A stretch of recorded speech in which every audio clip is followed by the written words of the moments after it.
Руна ТV-тэй хамтдаа дэлхий дахинд болж буй гэмт хэрэг тайлэгдшгүй нууцуудыг сонсцгоё. Сайн байцгаана уу? Руна ТV суугтаа тавтай морилцгаана уу? Өнөөдөр та бүхэндээ Японд гарсан нэгэн хэргийг ярих гад бэлтгэлээ.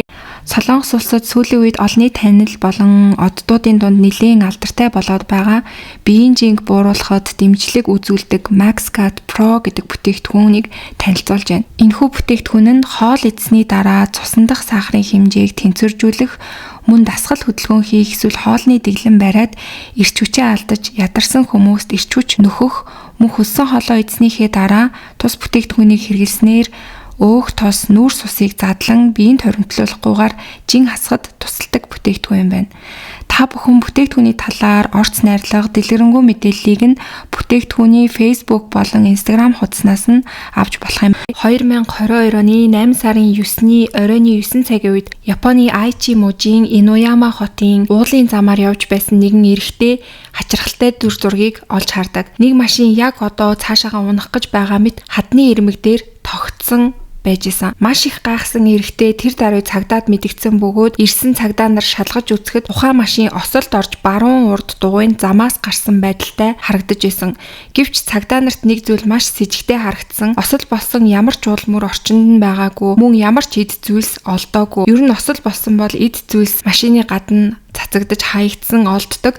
Гэтэл тийм зүйл байгаагүй, мөн жолоочийн ор мөрч юусоо байгаагүй. Харин машины арын суудлын доороос бага насны хүүхдүүдийн цогцос олддог. Энэ нь бол бүх хүмүүсийг цочролд оруулсан. Тэнд нэг охин, нэг хүү байсан бөгөөд цагдаа нар хүүгийн хүзүүний орчим нь улайж хавдсан байсныг хараад хүүхдүүд саяхан нас орсон байна гэдгийг мэддэг. Нөхцөл байдлаас үзэхэд машины эзэн нь гол с ิจ гтэн гэж харагдаж байсан тул цагдаа нар машины эзнийг шалгаж үзсэн. Тэгэхэд Aichi мужийн Фусомацуд амьдардаг 42 настай Танака Дайсуко гэдэг эрэгтэй болох нь тогтоогддог. 8 сарын 9-ний үрээр цагдаа нар шууд түүний гэрт нь очисон боловч гэрт нь хинч байгаагүй. Хаалга нь түгжээтэй. Цагдаа нар хүчээр хаалгыг нь онгойлгож ороод гэрт нь шалгалт явуулах явцад гэрээс дахин нэг цогцос олдсон. Энэ нь 42 настай эмэгтэй Танака Томоко. Өөрөөр хэлбэл машины эзэн Дайсукогийн эхнэрийн цогцос байсан. Хэдхэн цагийн дараа машинд байсан хүүхдүүд нь Танакагийн гэр бүлийн 9 настай охин Чиу, 6 настай хүү Тора болох нь ч тогтоогддог. Нэг шөнийн дотор Дайсукогийн эхнэр болон хүүхдүүд бүгд нас орсон байдалтай олдсон боловч Дайсуке буюу гэрийн эзэн өөрөө хаана байгаа нь огт мэдэгдэхгүй байна гэсэн үг байгаа. Цагдаа нар гол с ิจ гтэн болох Дайсуког олохын тулд 30 гаруй хүний бүрэлдэхүүнтэй баг гаргаж машин олдсон уул орчмыг самнаж нисдэг тэрэг ашиглан ойролцоох усан сан хүртэл хайсан ч 4 хоногийн турш үргэлжилсэн хайлтаар Дайсуко бол огт тэр хавьяас олдоогүй. Тэр яг л агаарт уусан мэд алга болсон байсан. Эцэст нь хэрэг мөрдөн байцаалт мухардалд ороод яг байж ах үе буюу 8 сарын 13-нд Дайсуко өөрөө цагдаагийн газарт хурч ирдэг. 8 сарын 13-ны өглөөний 8 цагт Дайсуко хамаатан руугаа утассан. Хамаатан нь чи хаана байна гэж асуусан чинь тэр Ирука нуурын улаан гүүрэн дээр байна гэж хариулсан байгаа. Энэ улаан гүүр байрладаг Ирука нуур нь хүүхдүүдийн цогцос олдсон уулнаас ойролцоогоор 2.5 км зайтай газарт байрладаг. Энэ газар Японд сүнстэй гэгддэг, мөн хүмүүс амиа хорлдог гэдгээрээ алдартай цэгүүдийн нэг бөгөөд тухайн үед цагдаа нарын хайлтын хүрээнд энэ газар багтаагүй.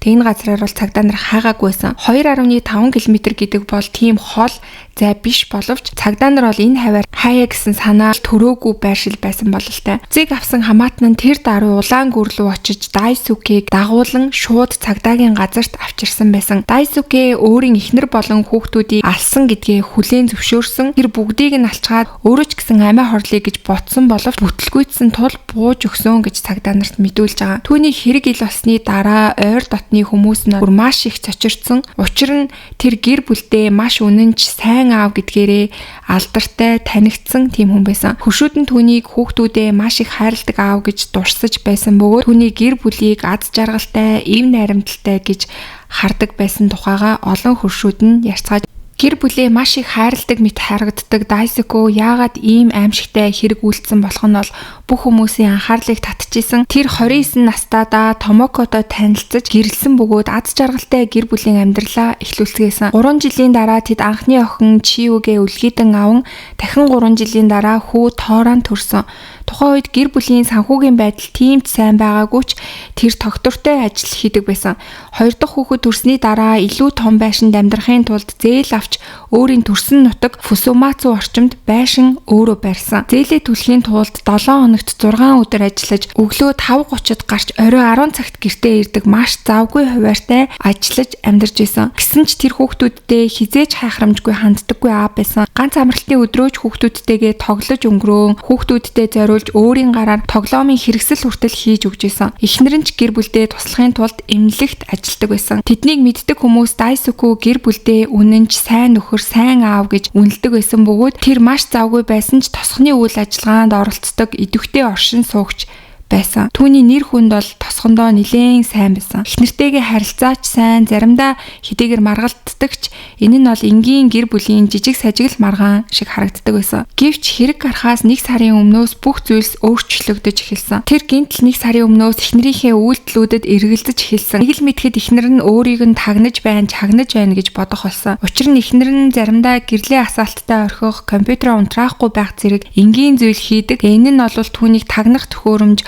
суулгасан гэж ойлгогдож байна гэж нөхөр нь бодож эхэлсэн. Энэ мэдээж ямар ч логикгүй гэхдээ түүний хувьд бол ингэж итгэж эхэлсэн. Ер нь бол нөхөр нь эхнэрийгээ ингэж хардаж эхлэх нь ихэвчлэн өөрийн буруугаас үүдэлтэй байдаг. Үнэхээр ч цагдаа нар шалгаад үзэхэд 2022 оны 5 сард нөхөр нэгэн насан туршидчдын газар орсон бөгөөд үүнээсээ болж маш их гэмшиж эхнэрийгээ мэдчихвээ гэж удаан хугацаанд айж явсан гэдэг нь тогтоогддог. Энэ айдас нь сүүлдээ бүр улам нэмэгдэж эхнэрийнхээ бүх үйлдэлийг өөрийг нь барихын тулд хийж байна гэж ойлгож эхэлсэн. 7 сарын 27-нд тэр тагнах төхөөрөмж илрүүлэгч хүртэл худалдаж авч гэр машин зэрэг бүх газраа шалгасан гэдэг нь тогтоогддог. Гэхдээ мэдээж бол юу ч олдоогүй. 7 сарын 31-нд гэр бүлээрээ хамт зугаалж буцах замд нь эхнэр нь хүүхдүүдийнхээ зургийг түүн рүү илгээсэн нь энгийн үйлдэл байсан ч гэсэндээ тэр үнийг ч гэсэн сэжиглэж зургийг нь нээж үтгэж гарч ирсэн эможиг хүртэл вирус гэж ойлгосон. Мөн эхнэр нь би хадам аав ээжтэй таалагддаг болов уу гэж нөхрөөсөө нэг удаа асуусан. Тэгээ үүнийг нь бол шууд надаас салах гэж байгаа юм байна гэж буруу ойлгосон. Үнэн дээр эхнэр нь бол сална гэж юусоо бодож байгаагүй,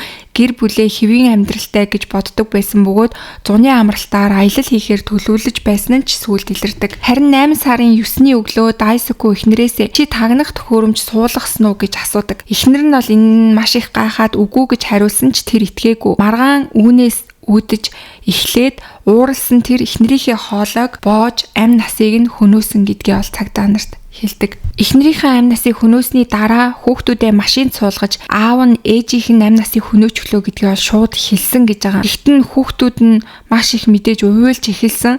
Тэгээ энэ үед болохоор надтай хамт өгөх үү гэж хүүхдүүдээс асуусан.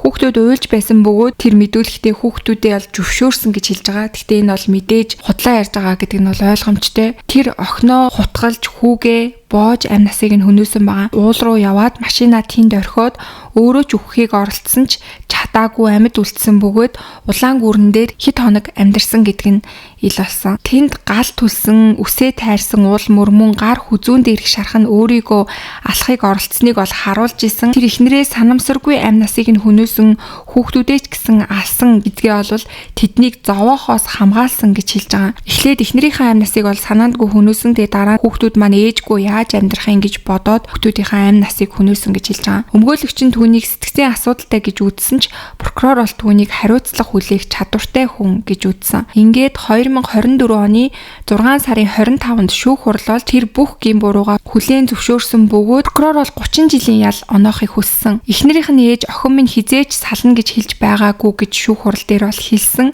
Тэгээ энэ дээр Дайсуку ямар ч тайлбар өгөөгүй. Эцэст нь шүүхээс Дайсукуд 30 жилийн хорих ял бол оноосон. Тэгээ Дайсукугийн хувьд бол давж заалдаагүй. Тэгээ хамгийн харамсалтай нь бол хохирогчдын ар гэр энэ хэргийн шалтгааныг ойлгоогүй хэвээр л үлдсэн.